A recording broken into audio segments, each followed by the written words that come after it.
ଆଜି ଆସନ୍ତୁ ଆମ୍ଭେମାନେ ପରମେଶ୍ୱରଙ୍କ ସେନା ଓ ବିଶ୍ୱାସ ଶୀର୍ଷକ ଉପଦେଶ ସହିତ ପରମେଶ୍ୱରଙ୍କ ବାକ୍ୟ ଅଧ୍ୟୟନ କରିବା। ବାଇବଲରେ ସେନା ବିଷୟରେ ଅନେକ କାହାଣୀ ଅଛି। ବାଇବଲ ଅନେକ ସ୍ଥାନରେ ଗିଦିଅନଙ୍କ ଯୋଦ୍ଧା, ଜିହୋଶୁୟଙ୍କ ସେନା ଓ ଇସ୍ରାଏଲର ସେନା ବିଷୟରେ କହେ।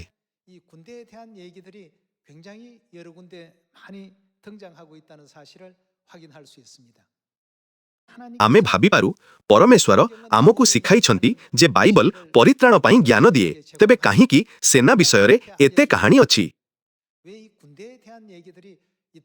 ଏହା ଏକ ବହୁତ କୌତୂହଳପୂର୍ଣ୍ଣ ପ୍ରଶ୍ନ। ସେନା ଜୀବନ ମୃତ୍ୟୁ ସହ ଜଡ଼ିତ ଏକ ଗୋଷ୍ଠୀ, ହଁ ନା? ସେନା ଏକ ବିଶେଷ ଗୋଷ୍ଠୀ। ଶତ୍ରୁକୁ ଧ୍ୱଂସ ନ କଲେ ସେମାନେ ନିଜେ ଧ୍ୱଂସ ହୋଇଯିବେ।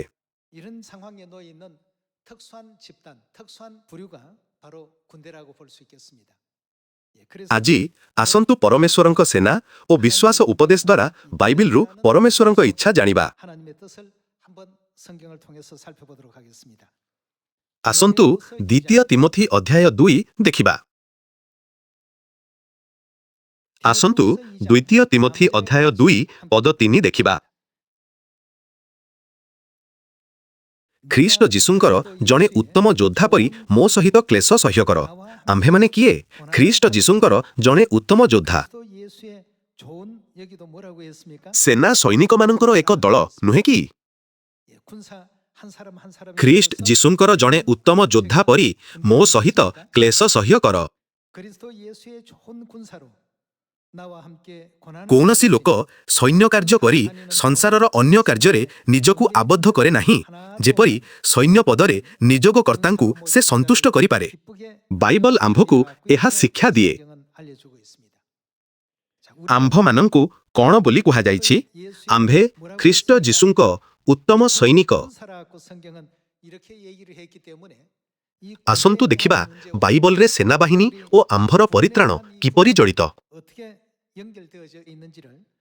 ପ୍ରଥମେ ଗିଦିଅନଙ୍କ ସେନାକୁ ଦେଖିବା। ବିଚାରକର୍ତ୍ତା ଅଧ୍ୟାୟ 7 ଦେଖିବା। ସେତେବେଳେ ଇସ୍ରାଏଲ ମିଦିଆନୀୟମାନଙ୍କର କଠୋର ଶାସନରେ କଷ୍ଟ ପାଉଥିଲା।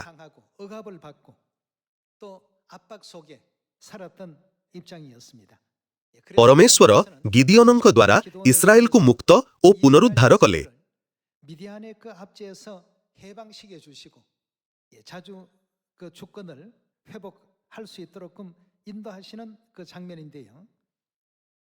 ଆସନ୍ତୁ ଅଧ୍ୟାୟ 7 ପଦ 1 ଦେଖିବା।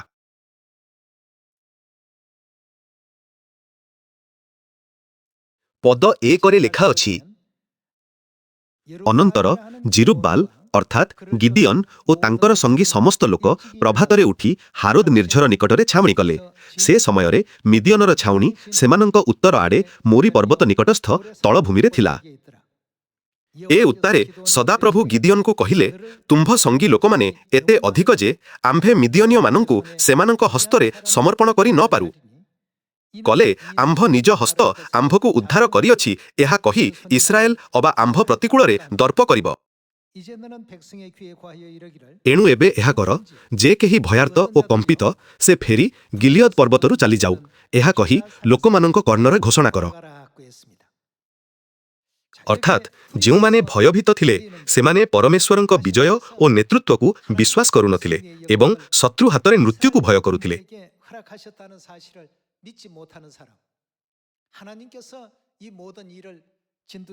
କ'ଣ କରିବା ପାଇଁ ସେମାନଙ୍କୁ କୁହାଗଲା?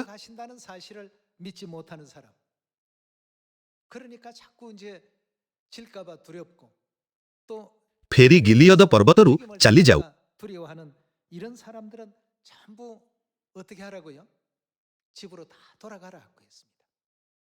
ପରମେଶ୍ୱରଙ୍କ ସୈନିକ ହେବା ଏକ ସମ୍ମାନର ବିଷୟ, କିନ୍ତୁ ଯେଉଁମାନଙ୍କର ବିଶ୍ୱାସ ନଥିଲା ପରମେଶ୍ୱର ସେମାନଙ୍କୁ ଘରକୁ ଫେରାଇ ପଠାଇଲେ, ଏହା କହି ଫେରି ଗିଲିୟଦ ପର୍ବତରୁ ଚାଲିଯାଉ। ଅବଶିଷ୍ଟ ସୈନିକମାନଙ୍କର ପରମେଶ୍ୱରଙ୍କ ଉପରେ ସମ୍ପୂର୍ଣ୍ଣ ବିଶ୍ୱାସ ଥିଲା।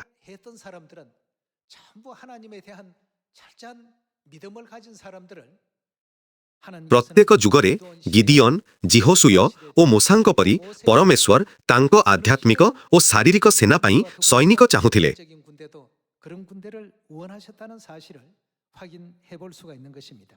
ଭୟରେ ଥରୁଥିବା ଲୋକଙ୍କୁ ଫେରାଇ ଦିଆଗଲା। ତେହିଁରେ ଲୋକମାନଙ୍କ ମଧ୍ୟରୁ 22,000 ଲୋକ ଫେରିଗଲେ ଓ 10,000 ଲୋକ ରହିଲେ। 32,000 ସୈନ୍ୟଙ୍କ ମଧ୍ୟରୁ 22,000 ଭୟରେ ଥରୁଥିଲେ। ପରମେଶ୍ୱରଙ୍କ ଠାରେ ବିଶ୍ୱାସ ନଥିବା ଲୋକଙ୍କୁ ଘରକୁ ପଠାଇ ଦିଆଗଲା।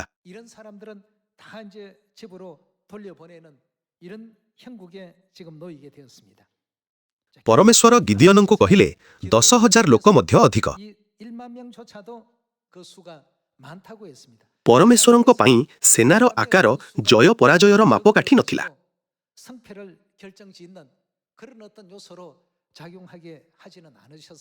ଏଥିରୁ ଜଣାପଡ଼େ ଯେ ସେନାର ଆକାର ନୁହେଁ, ବରଂ ପରମେଶ୍ୱରଙ୍କ ଠାରେ ଥିବା ବିଶ୍ୱାସ ହିଁ ମୁଖ୍ୟ ଥିଲା। ସବୁକିଛି ବିଶ୍ୱାସରୁ ହିଁ ଆସିଥାଏ।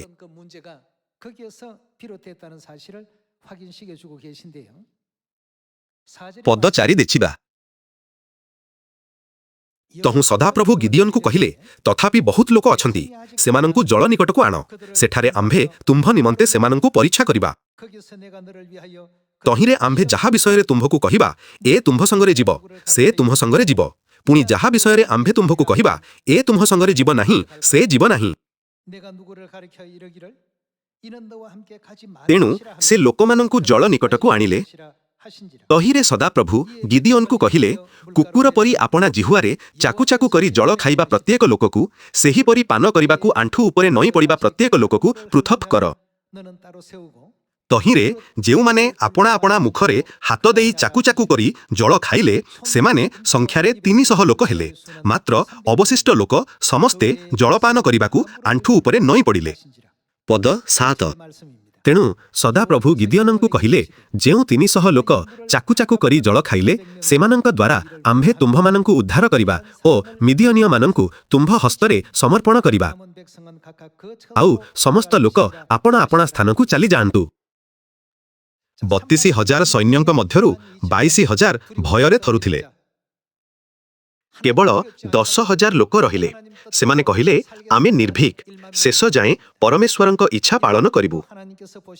ପରମେଶ୍ୱର ଦେଖିଲେ ଯେ 10,000ଙ୍କ ମଧ୍ୟରୁ କିଛି ଲୋକ, ଯେଉଁମାନେ ଏବେ ସାହସୀ, ପରେ ଭୟରେ ଆଣ୍ଠୁ ମାଡ଼ିବେ। ତେଣୁ ସେ ସେମାନଙ୍କୁ ଅଲଗା କଲେ। ତାପରେ କେବଳ 300 ରହିଲେ। ହଜାର ହଜାର ଶତ୍ରୁଙ୍କ ଉପରେ 300 ବିଶ୍ୱାସୀଙ୍କ ସହ ଗିଦିଅନଙ୍କ ବିଜୟ ଦର୍ଶାଏ ଯେ ପରମେଶ୍ୱର ତାହାଙ୍କ ସେନା ପାଇଁ ସମ୍ପୂର୍ଣ୍ଣ ବିଶ୍ୱାସୀଙ୍କୁ ବାଛନ୍ତି।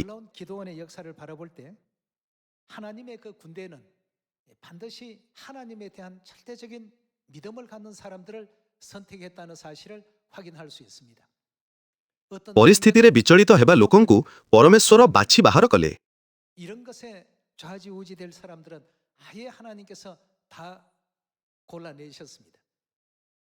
ଏହି ସୁସମାଚାର ଯୁଗରେ ଦ୍ୱିତୀୟ ତିମୋଥୀ ଅଧ୍ୟାୟ 2 କୁହେ, ଆମ୍ଭେ ଖ୍ରୀଷ୍ଟଙ୍କ ଉତ୍ତମ ସୈନିକ।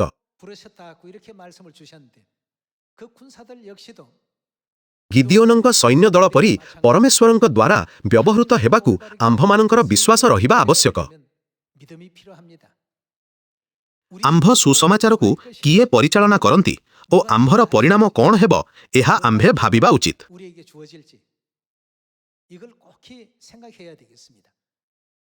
ଯେଉଁମାନେ ଭୟ କରନ୍ତି, ସେମାନେ ଭାବନ୍ତି, ଯଦି ଆମ୍ଭେ ବିଫଳ ହେଉ, ଯଦି ବିଫଳତାରୁ ସମସ୍ୟା ହୁଏ, ସେଥିପାଇଁ ସେମାନେ ଭୟ କରନ୍ତି। ପରମେଶ୍ୱର ସବୁ ପ୍ରସ୍ତୁତ କରିଛନ୍ତି। ଆମ୍ଭମାନଙ୍କୁ କେବଳ ଯିବାର ଅଛି। ସେ ସମୀରଣ ଓ ପୃଥିବୀର ପ୍ରାନ୍ତ ପର୍ଯ୍ୟନ୍ତ ଯାଇ ସମସ୍ତ ଜାତିକୁ ଶିଷ୍ୟ କରିବାକୁ କହିଛନ୍ତି। କ'ଣ କରିବାକୁ ହେବ, ସେ ସବୁ କିଛି କହିଛନ୍ତି। କିନ୍ତୁ କେତେକ ସନ୍ଦେହ କରି ଭାବିଲେ, ଏହା କ'ଣ ପ୍ରକୃତରେ ସମ୍ଭବ? ମୁଁ ତ ଅଯୋଗ୍ୟ, ମୋ ପାଖରେ ଯାହା ଅଛି ସେଥିରେ ଏହା ଅସମ୍ଭବ। ପରମେଶ୍ୱରଙ୍କୁ ଛାଡ଼ି ସେମାନେ କେବଳ ନିଜ ପରିସ୍ଥିତି ଉପରେ ଧ୍ୟାନ ଦିଅନ୍ତି। ନିଜ ପରିସ୍ଥିତି ଉପରେ ଧ୍ୟାନ ଦେଇ ସେମାନେ ଅଜାଣତରେ 32,000ରୁ ପରମେଶ୍ୱରଙ୍କ ଦ୍ୱାରା ବାଦ ପଡ଼ିଥିବା 22,000 ଲୋକଙ୍କ ମଧ୍ୟରେ ରହିଗଲେ ଏବଂ ପରେ 10,000ରୁ ଅମନୋନୀତ 9700 ଲୋକଙ୍କ ମଧ୍ୟରେ ସାମିଲ ହେଲେ। ଭାଇ ଓ ଭଉଣୀମାନେ ପରମେଶ୍ୱର ଲୋକଙ୍କ ସଂଖ୍ୟା କିମ୍ବା ସେମାନଙ୍କ ଦକ୍ଷତା ଦେଖି ମନୋନୀତ କରିନଥିଲେ।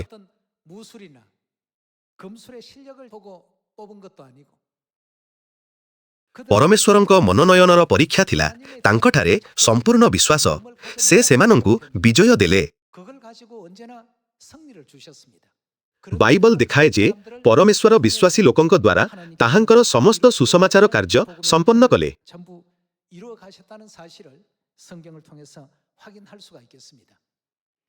ଆସନ୍ତୁ ବିଚାରକର୍ତ୍ତୃଗଣ ଅଧ୍ୟାୟ 7ର ବିଜୟକୁ ଦେଖିବା। ଆସନ୍ତୁ 19 ପଦକୁ ଯିବା। ଅଧ୍ୟାୟ 7 ପଦ 19। ଅନନ୍ତର ମଧ୍ୟାହ୍ନ ପ୍ରହରର ଆରମ୍ଭରେ ମିଦିଏନୀୟମାନେ ନୂତନ ପ୍ରହରୀ ସ୍ଥାପନ କରନ୍ତେ ଗିଦିଅନ୍ ଓ ତାଙ୍କର ସଙ୍ଗୀ 100 ଲୋକ ଛାଉଣୀର ବାହାରସ୍ଥ ସୀମା ପ୍ରାନ୍ତରେ ଉପସ୍ଥିତ ହେଲେ। ଏହା ପ୍ରହରୀମାନଙ୍କ ପାଇଁ ପାଳି ବଦଳାଇବାର ସମୟ ଥିଲା। ପୁଣି ସେମାନେ ତୁରୀ ବଜାଇ ସେମାନଙ୍କ ହସ୍ତରେ ଥିବା କଳସ କଚାଡ଼ି ଭାଙ୍ଗି ପକାଇଲେ। ଏରୂପେ 3 ଦଳସ୍ଥ ଲୋକ ତୁରୀ ବଜାଇଲେ ଓ କଳସ ଭାଙ୍ଗିଲେ। ପୁଣି ବାମ ହସ୍ତରେ ଦିହୁଡ଼ି ଓ ଦକ୍ଷିଣ ରସ୍ତରେ ବଜାଇବା ତୁରୀ ଧରିଲେ ଓ ସେମାନେ ଡାକ ପକାଇ କହିଲେ, ଖଡ଼ଗ ସଦାପ୍ରଭୁଙ୍କ ପକ୍ଷ ଓ ଗିଦିଅନଙ୍କର ପକ୍ଷ। ପୁଣି ସେମାନେ ପ୍ରତ୍ୟେକ ଛାଉଣୀ ଚାରିଆଡ଼େ ଆପଣା ଆପଣା ସ୍ଥାନରେ ଠିଆ ହୋଇ ରହିଲେ। ତହିଁରେ ସୈନ୍ୟ ଦଳ ଦୌଡ଼ା ଦୌଡ଼ି କଲେ। ତେବେ ଇସ୍ରାଏଲୀୟ ଲୋକମାନେ ଜୟଧ୍ୱନି କରି ସେମାନଙ୍କୁ ପଳାୟନ କରାଇଲେ। ପୁଣି ସେମାନେ ସେହି 300 ତୁରୀ ବଜାନ୍ତେ ସଦାପ୍ରଭୁ ପ୍ରତ୍ୟେକ ଲୋକର ଖଡ଼ଗ ଆପଣା ସଙ୍ଗୀ ଓ ସମୁଦାୟ ସୈନ୍ୟ ଦଳ ବିରୁଦ୍ଧରେ ଚଳାଇଲେ।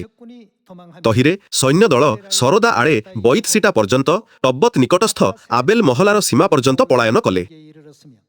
ଏଉତାରେ ନପ୍ତାଲି ଓ ଆସେର ଓ ସମୁଦାୟ ମନସୀ ଦେଶରୁ ଇସ୍ରାଏଲୀୟ ଲୋକେ ଏକତ୍ରିତ ହୋଇ ମିଦିଅନୀୟମାନଙ୍କ ପଛେ ପଛେ ଗୋଡ଼ାଇଲେ।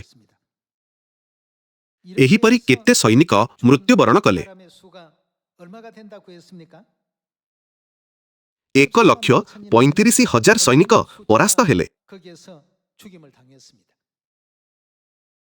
କେବଳ 300 ପୁରୁଷଙ୍କ ଚିତ୍କାରରେ ଏପରି ଆଶ୍ଚର୍ଯ୍ୟଜନକ ଘଟଣା ଘଟିଲା। ପରମେଶ୍ୱରଙ୍କ ବିଜୟର ଉପାୟ ରହସ୍ୟମୟ ଅଟେ। ଏହା ଆମ କଳ୍ପନାର ବାହାରେ। ଆମ୍ଭର ଚିନ୍ତା ହେଉଛି କିପରି ଶତ୍ରୁଙ୍କୁ ଆକ୍ରମଣ କରିବା। କେତେ ଜଣଙ୍କୁ ଆମ୍ଭେ ତୀର ଓ ଖଣ୍ଡାରେ ହତ୍ୟା କରିପାରିବୁ। କେବେ ଆମ୍ଭକୁ ବିଜୟ ମିଳିବ? 300 ପୁରୁଷଙ୍କ ପକ୍ଷେ 1,35,000ଙ୍କୁ ପରାସ୍ତ କରିବା କଳ୍ପନାତୀତ। କିନ୍ତୁ ପରମେଶ୍ୱର ସହଜରେ ସବୁକିଛି ଏପରି କଲେ ଯେ ଗିଦିଅନଙ୍କ ସେନା ଜିତିଗଲା।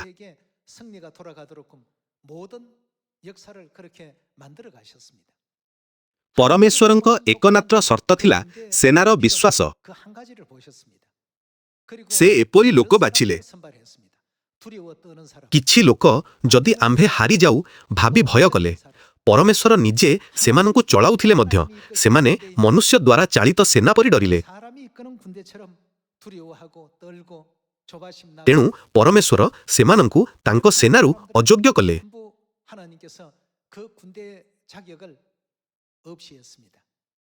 300 ଯୋଗ୍ୟ ପୁରୁଷଙ୍କ ଦ୍ୱାରା 1,35,000ଙ୍କୁ ସହଜରେ ଧ୍ୱଂସ କରିବା ପରମେଶ୍ୱରଙ୍କର ଆଶ୍ଚର୍ଯ୍ୟ କାର୍ଯ୍ୟ ଥିଲା।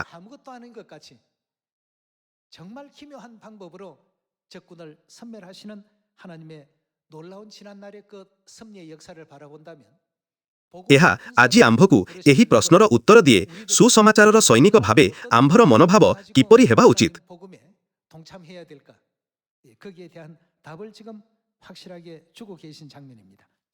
ବାଇବଲର ସ୍ପଷ୍ଟ ଶିକ୍ଷାକୁ ଆମ୍ଭେ ଅବହେଳା କରିବା ଉଚିତ ନୁହେଁ।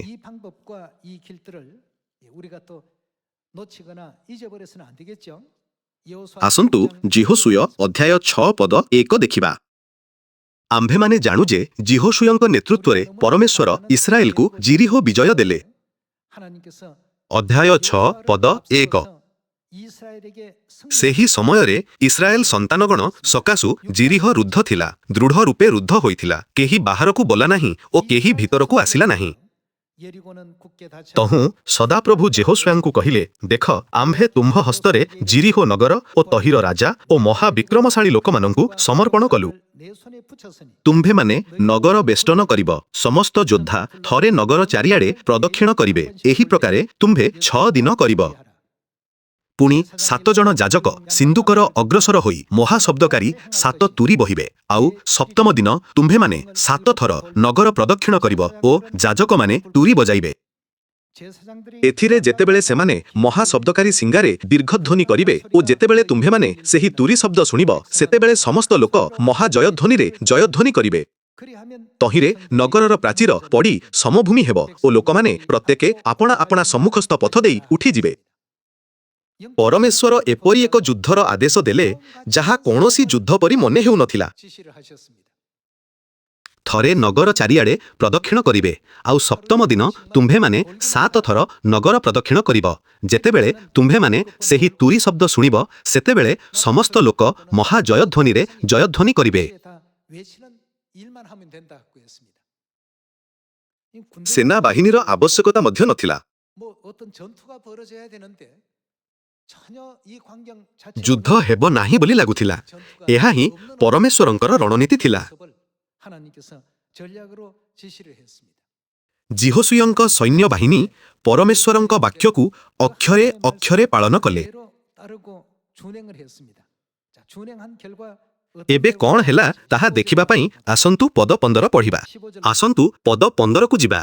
ତେଣୁ ସପ୍ତମ ଦିନ ପ୍ରଭାତରେ ଅରୁଣୋଦୟ ସମୟରେ ସେମାନେ ଉଠି ସେହି ରୂପେ 7 ଥର ନଗର ପ୍ରଦକ୍ଷିଣ କଲେ। କେବଳ ସେହି ଦିନ ସେମାନେ 7 ଥର ନଗର ପ୍ରଦକ୍ଷିଣ କଲେ।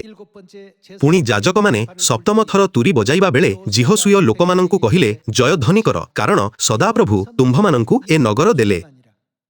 ମାତ୍ର ନଗର ଓ ତନ୍ମଧ୍ୟସ୍ଥ ସମସ୍ତ ବସ୍ତୁ ସଦାପ୍ରଭୁଙ୍କ ଉଦ୍ଦେଶ୍ୟରେ ବର୍ଜିତ ହେବ। କେବଳ ରାହାବ ବେଶ୍ୟା, ସେ ଓ ଗୃହରେ ତାହା ସଙ୍ଗେ ଥିବା ସମସ୍ତ ଲୋକ ଜୀବିତ ରହିବେ, କାରଣ ସେ ଆମ୍ଭମାନଙ୍କ ପ୍ରେରିତ ଦୂତମାନଙ୍କୁ ଲୁଚାଇ ରଖିଥିଲା। ଆସନ୍ତୁ ପଦ 20 ଦେଖିବା। ଏରୂପେ ଲୋକମାନେ ଜୟଧ୍ୱନି କଲେ ଓ ଯାଜକମାନେ ତୁରୀ ବଜାଇଲେ। ପୁଣି ଲୋକମାନେ ତୁରୀ ଧ୍ୱନି ଶୁଣି ମହାଜୟଧ୍ୱନିରେ ଜୟଧ୍ୱନି କରନ୍ତେ ପ୍ରାଚୀର ପଡ଼ି ସମଭୂମି ହେଲା। ତେଣୁ ଲୋକମାନେ ପ୍ରତ୍ୟେକେ ଆପଣା ଆପଣା ସମ୍ମୁଖସ୍ଥ ପଥ ଦେଇ ନଗରକୁ ଉଠିଗଲେ ଓ ନଗର ହସ୍ତଗତ କଲେ। କିଣାନର ପ୍ରଥମ ନଗର ଜିରିହ ଏକ ଦୃଢ଼ ଦୁର୍ଗ ଥିଲା। ଇସ୍ରାଏଲୀୟମାନେ 6 ଦିନ ଓ ସପ୍ତମ ଦିନରେ 7 ଥର ପରିକ୍ରମା କଲେ। ସେମାନେ କେବଳ ଚିତ୍କାର କରିବାରୁ ପ୍ରାଚୀର ଭାଙ୍ଗିଗଲା। ଏଠାରେ ପୁଣି ଥରେ ପରମେଶ୍ୱର ଜିହୋଶୁଆଙ୍କ ସୈନ୍ୟବାହିନୀଠାରୁ ବିଶ୍ୱାସ ଚାହିଁଲେ। କ'ଣ ଆମେ ଏହି ଉପାୟରେ ସତରେ ଜିତିପାରିବୁ? କ'ଣ ଆମେ ଏହିପରି ଯୁଦ୍ଧ ଜିତିପାରିବା? ଆସନ୍ତୁ ଯୁଦ୍ଧର ଯୋଜନା ବିଷୟରେ ଚିନ୍ତା କରିବା। ଗିଦେଓନ ଓ ଜିହୋଶୁୟଙ୍କ ପାଇଁ ପରମେଶ୍ୱରଙ୍କ ପଦ୍ଧତି ମାନବୀୟ ବୁଦ୍ଧିର ବାହାରେ ଥିଲା। ତାଙ୍କ ଉପାୟ ସାଧାରଣ ବୁଦ୍ଧିର ବାହାରେ ଥିଲା।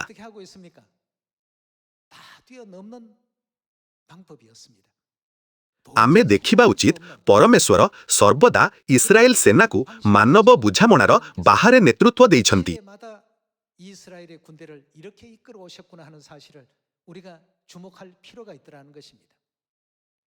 ଏହି ଯୁଗରେ ପରମେଶ୍ୱର ତାଙ୍କ ଆଧ୍ୟାତ୍ମିକ ସେନାକୁ କି ଆଦେଶ ଦିଅନ୍ତି?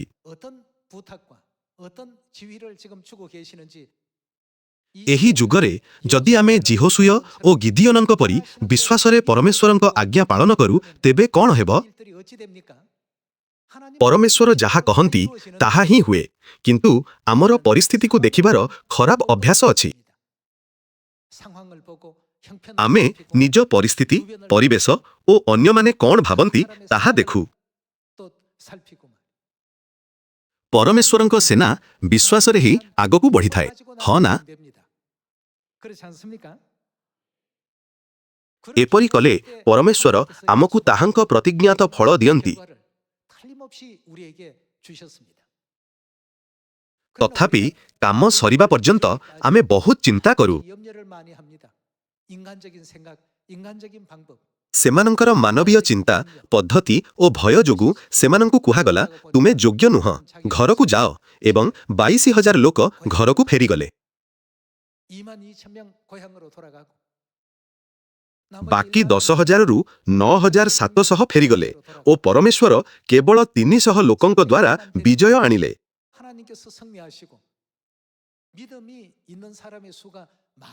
ଏହା ଦର୍ଶାଏ ପରମେଶ୍ୱର ସର୍ବଦା ବିଶ୍ୱାସୀ ସେନା ଦ୍ୱାରା ତାଙ୍କ ସୁସମାଚାର କାର୍ଯ୍ୟ କରନ୍ତି, ସେମାନେ ଅନେକ ହୁଅନ୍ତୁ କି ଅଳ୍ପ।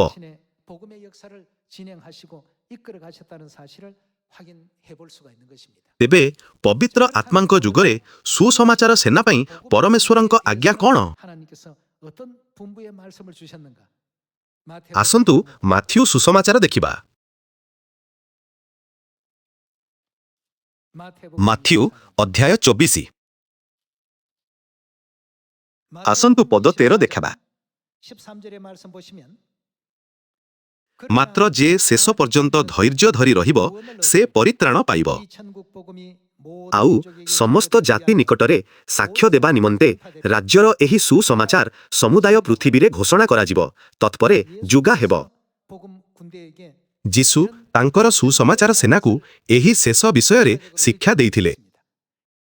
ରାଜ୍ୟର ଏହି ସୁସମାଚାର ସମୁଦାୟ ପୃଥିବୀରେ ଘୋଷଣା କରାଯିବ ଏବଂ ସୁସମାଚାର କାର୍ଯ୍ୟ ସମାପ୍ତ ହେବ। ଆସନ୍ତୁ ଅଧ୍ୟାୟ 28କୁ ଯିବା। ମାଥ୍ୟୁ ଅଧ୍ୟାୟ 28 ପଦ 18। ପୁଣି ଯୀଶୁ ସେମାନଙ୍କ ନିକଟକୁ ଆସି ଆଳାପ କରି କହିଲେ, ସ୍ୱର୍ଗ ଓ ପୃଥିବୀର ସମସ୍ତ ଅଧିକାର ମୋତେ ପ୍ରଦତ୍ତ ହୋଇଅଛି। ଅତଏବ ତୁମ୍ଭେମାନେ ଯାଇ ସମସ୍ତ ଜାତିର ଲୋକଙ୍କୁ ପିତା, ପୁତ୍ର ଓ ପବିତ୍ର ଆତ୍ମାଙ୍କ ନାମରେ ବାପ୍ତିସ୍ମ ଦେଇ ମୁଁ ତୁମ୍ଭମାନଙ୍କୁ ଯେଉଁ ଯେଉଁ ଆଜ୍ଞା ଦେଇଅଛି ସେହି ସବୁ ପାଳନ କରିବାକୁ ଶିକ୍ଷା ଦେଇ ସେମାନଙ୍କୁ ଶିଷ୍ୟ କର। ଆଉ ଦେଖ, ଯୁଗା ପର୍ଯ୍ୟନ୍ତ ସଦା ସର୍ବଦା ମୁଁ ତୁମ୍ଭମାନଙ୍କ ସଙ୍ଗେ ସଙ୍ଗେ ଅଛି।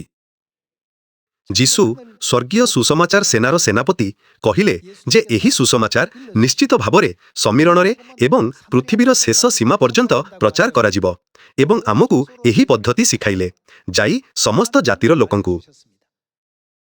ଯେପରି ପରମେଶ୍ୱର ଯିହୋଶୁୟଙ୍କୁ 6 ଦିନ ଦିନକୁ ଥରେ ଓ ସପ୍ତମ ଦିନରେ 7 ଥର ଜିରିହୁ ପରିକ୍ରମା କରିବାକୁ କହିଥିଲେ, ସେହିପରି ସେ ଏବେ ଆମକୁ ଏକ ଉପାୟ ଦେଉଛନ୍ତି। ସମସ୍ତ ଜାତିଙ୍କ ପାଇଁ ଆମେ କ'ଣ କରିବା ଉଚିତ? ଅତଏବ ତୁମ୍ଭେମାନେ ଯାଇ ସମସ୍ତ ଜାତିର ଲୋକଙ୍କୁ ପିତା, ପୁତ୍ର ଓ ପବିତ୍ର ଆତ୍ମାଙ୍କ ନାମରେ ବାପ୍ତିସ୍ମ ଦେଇ ମୁଁ ତୁମ୍ଭମାନଙ୍କୁ ଯେଉଁ ଯେଉଁ ଆଜ୍ଞା ଦେଇଅଛି ସେହି ସବୁ ପାଳନ କରିବାକୁ ଶିକ୍ଷା ଦେଇ। ମାଥ୍ୟୁ ଅଧ୍ୟାୟ 24ରେ ଯେପରି କୁହାଯାଇଛି, ଯେତେବେଳେ ଏହା ଘଟିବ ରାଜ୍ୟର ସୁସମାଚାର ସମ୍ପୂର୍ଣ୍ଣ ହେବ। ଯିହୋଶୁୟଙ୍କର ହେଉ କି ଗିଦିଅନଙ୍କର ସେନା, ସେମାନେ ପରମେଶ୍ୱରଙ୍କର କହିବା ଅନୁସାରେ କଲେ। ତାପରେ କ'ଣ ହେଲା? ସେମାନେ ତାଙ୍କ ବାକ୍ୟ ଅନୁସାରେ ଫଳ ପାଇଲେ। ତେବେ ଆଜି ପରମେଶ୍ୱରଙ୍କ ସୁସମାଚାର ସେନା ବିଷୟରେ କ'ଣ? ତାଙ୍କ ବାକ୍ୟ ପୂରଣ ହୁଏ ଏହା ବିଶ୍ୱାସ କରି ଆଗକୁ ବଢ଼ିବା ଉଚିତ, ହଁ ନା? ପରମେଶ୍ୱର କହିଲେ ରାଜ୍ୟର ଏହି ସୁସମାଚାର ସମୁଦାୟ ପୃଥିବୀରେ ଘୋଷଣା କରାଯିବ ଏବଂ କାର୍ଯ୍ୟ ସମାପ୍ତ ନ ହେବା ପର୍ଯ୍ୟନ୍ତ ସେ ଆମ ପାଇଁ କ'ଣ କରିବେ? ଜିସାଇଆ 41 କହେ, ମୁଁ ତୁମକୁ ସାହାଯ୍ୟ କରିବି ନୁହେଁ କି? ଆମେ ପରମେଶ୍ୱରଙ୍କ ରାଜ୍ୟର ସୁସମାଚାର ସୈନିକମାନେ। ପରମେଶ୍ୱର ନିଜେ ଆମକୁ ନେତୃତ୍ୱ ଦିଅନ୍ତି ଏବଂ ସାହାଯ୍ୟ କରନ୍ତି। କିନ୍ତୁ ଯଦି ଆମେ ଅବିଶ୍ୱାସ ଯୋଗୁଁ ସନ୍ଦେହ କରି ଚେଷ୍ଟା କରିବାକୁ ଡରୁ, ତେବେ ପରମେଶ୍ୱର କ'ଣ କହିବେ? ଘରକୁ ଯାଅ, ନିଜ ଗାଁକୁ ଫେରିଯାଅ। ଯିହୋଶୁୟ ଓ ଗିଦିଅନଙ୍କ ସୈନ୍ୟ ପରି ପରମେଶ୍ୱରଙ୍କ କାର୍ଯ୍ୟ ପାଇଁ ସୁସମାଚାର ସୈନ୍ୟର ବିଶ୍ୱାସ ରହିବା ଉଚିତ। ଆମେ ପରମେଶ୍ୱରଙ୍କ ବାକ୍ୟ ଶୁଣିବା ଓ ବିଶ୍ୱାସ କରିବା ଉଚିତ ଯେ ତାଙ୍କ କାର୍ଯ୍ୟ ପ୍ରତିଜ୍ଞା ଅନୁସାରେ ହେବ। ଏହା ଚର୍ଚ୍ଚ ଅଫର ସୁସମାଚାର, ଯାହା ଆମକୁ ପୂରଣ କରିବାକୁ ହେବ।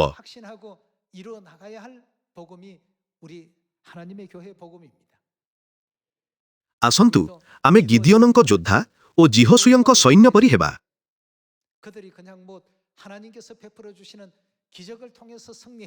ସେମାନେ କେବଳ ପରମେଶ୍ୱରଙ୍କ ଆଶ୍ଚର୍ଯ୍ୟ କର୍ମରେ ଜିତିଲେ ଏହା ନ ଭାବି ଆମେ ପଚାରିବା ଉଚିତ, ପରମେଶ୍ୱର ଏହା କିପରି କଲେ? ତାଙ୍କ ଓ ସୈନିକଙ୍କ ଭୂମିକା କ'ଣ ଥିଲା?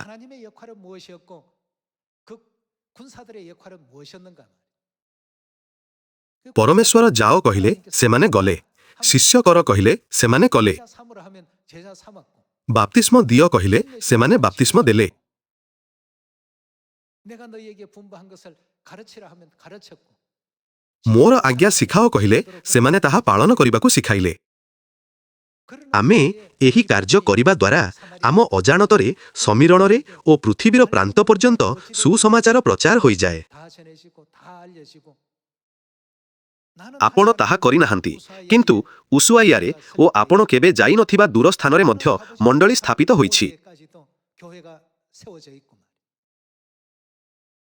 ଯେତେବେଳେ ପରମେଶ୍ୱର କୁହନ୍ତି ମୁଁ ସବୁ କରିବି, ଚିନ୍ତା କର ନାହିଁ, କେବଳ 6 ଦିନ ଦିନକୁ ଥରେ ଓ ସପ୍ତମ ଦିନରେ 7 ଥର ପ୍ରଦକ୍ଷିଣ କର, ତେବେ ଆମକୁ କେବଳ ତାହାଙ୍କ କହିବା ଅନୁସାରେ କରିବାକୁ ହେବ। 이대로만 하면 됩니다.